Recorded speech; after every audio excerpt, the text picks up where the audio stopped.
Yo, what's happening, Raider Nation? It's your boy Soto here. You know what it is.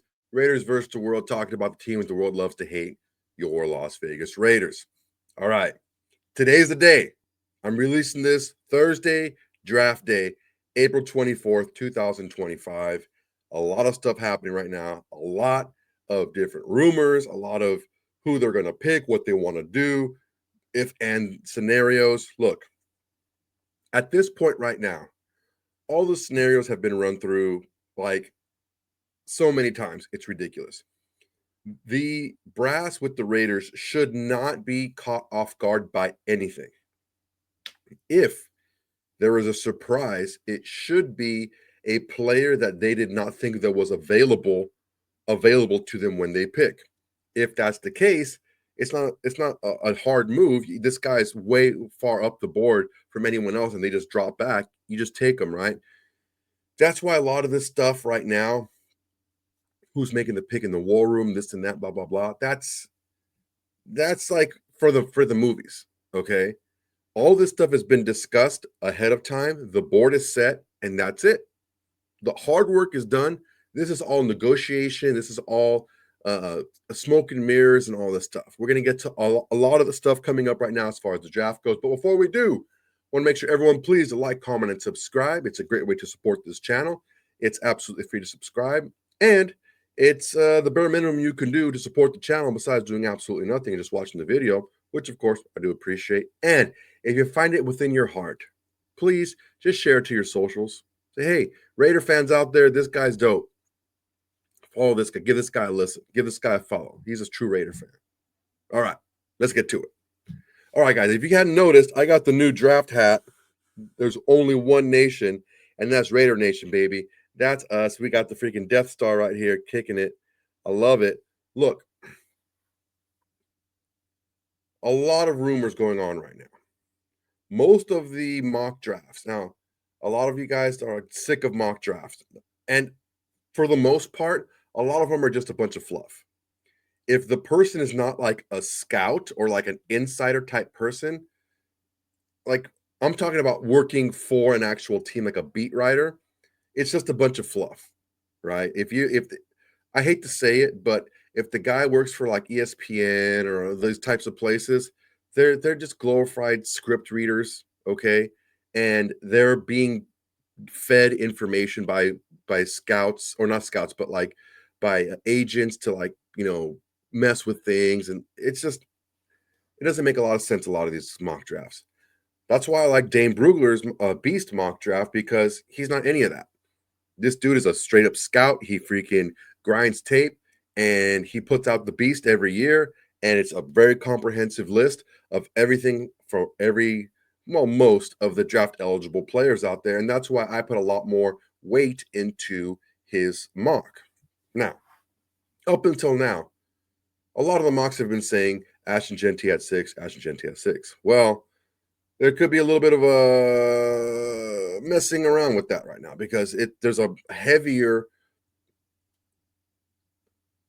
talk that the Jacksonville Jaguars might take him at 6, that the New England Patriots might take him at 4. Who knows? It could be a smokescreen. It could be nothing. Who knows? But I will tell you one thing. There is a lot of growing sentiment in the people who talk about the draft as it comes to the Raiders. One of them is the Raiders are heavily looking to trade back and collect more picks. Kind of like what I was saying. Follow me here. Normally, there's like the first 10, the 10 players in the top 10 players. It could be 12, it could be 9, it could be 8, whatever. There's usually around 10 that are like, these are the legit best 10 players in this draft. Then after that, it's like, let's say 11 to like, let's just say 50.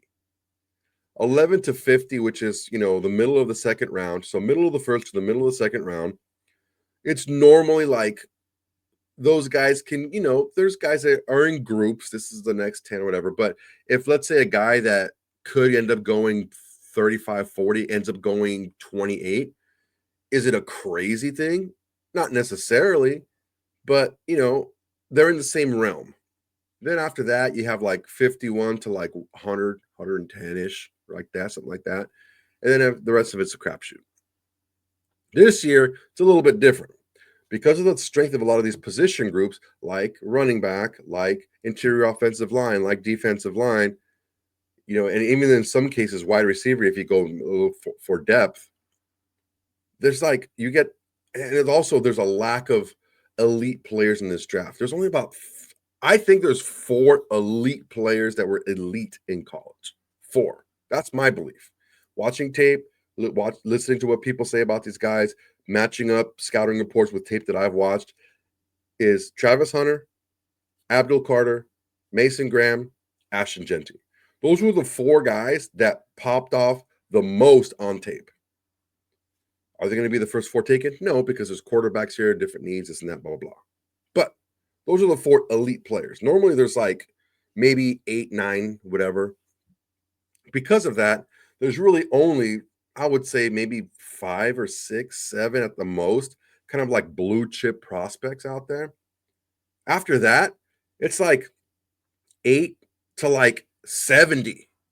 There's a lot of guys that are in that realm that can kind of move around depending on what your flavor is. So if you're the Raiders, if you're thinking, man, if I'm at 6 and a lot of these players are already gone, the player that I'm going to select, I can get a player just as good, probably 10 picks from now.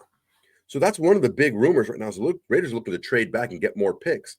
And if they can get more picks in the 2nd and 3rd round, that would be really good because, man, you're getting guys that are like just as good as guys that are probably going to get off in the middle or the late 1st round. You can get them in the 2nd or early 3rd round. So that's definitely a possibility there. And some names are coming up that maybe we haven't heard before.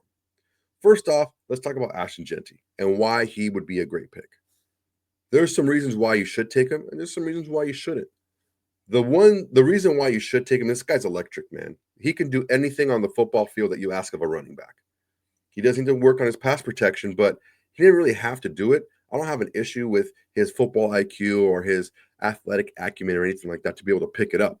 I don't think that's going to be a problem. The issue that we're going to see is the amount of touches he's received in college. He had almost 400 touches last year in only 14 games. That's like a ton. You don't see any running backs getting anywhere near that amount of touches right now in the NFL. That's crazy. That's like a crazy amount of touches in that few games. You add 3 more games, he's going to get 500 touches in a season. That's crazy. So on top of that, he's stoutly built and he's tough to tackle. But I mean, generously, he's 5'9". He's probably closer to 5'8.5". But he's quick. He's fast. He's got crazy balance. His contact balance is great. He's tough to bring down. He's super quick at the point of attack. If there's anything you say about Ashton Genty that he needs to work on, I talked about a little bit. His pass protection needs to work on his pass protection for sure. Also, he can get a little jittery in the open field when it's just him and a defender, and he can kind of like just kind of juke himself into a tackle. These guys are pursuing pretty hard from behind, and he's not going to have a lot of time to juke a guy. He has to make one cut and move, right? But as far as that goes,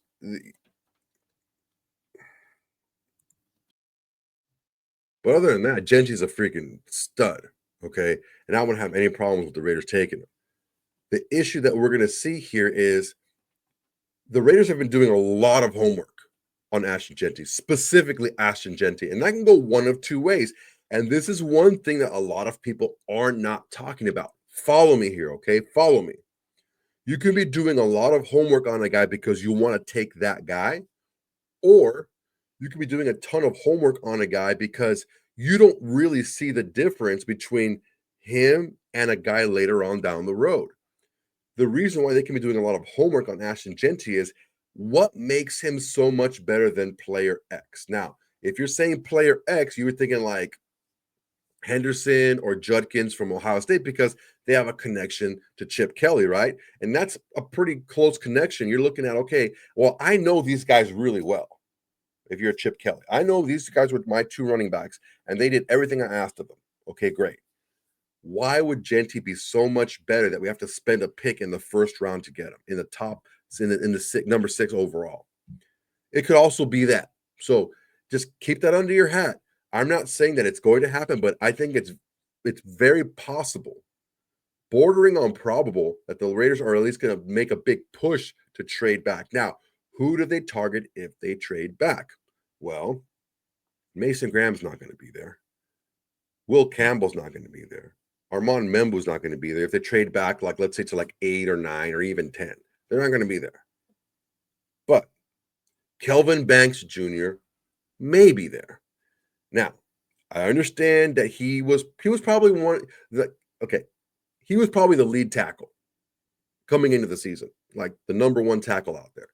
Didn't have a great year. Measurements weren't through the roof for a number one tackle. He was 6'5", which is, I mean, that's crazy to say, but he's probably a little bit shorter than you would want your offensive tackles. And his arms are a little bit shorter too. On top of that, it shows up on tape where longer arm defensive players are kind of getting into his chest and controlling him and kind of using that kind of push-pull move to get by him. So there's been talk that he might be able to move into guard and be a pretty solid guard. I don't know, man. I don't have a problem with that. If you put him in that guard, that'd be a pretty a pretty good offensive line. He has great movement skills. For a tackle, he pulls and is like a heat-seeking missile on the second level. If he zeroes in on you, whether you're a linebacker or a DB or whatever, you're toast, bro. He has really quick feet. He has really good balance for a guy his size, and he goes to hurt people when he pulls. So I can see him definitely being a guard, especially in that Chip Kelly system that kind of goes back and forth, side to side to expose weaknesses in the defense. I can see this definitely being an issue for opposing defenses. You got Chip Kelly, who loves to run those little slip screens and outside screen. He loves doing all these different kinds of screens to kind of keep the defense guessing. You need a guy that can move laterally like a Kelvin Banks Jr.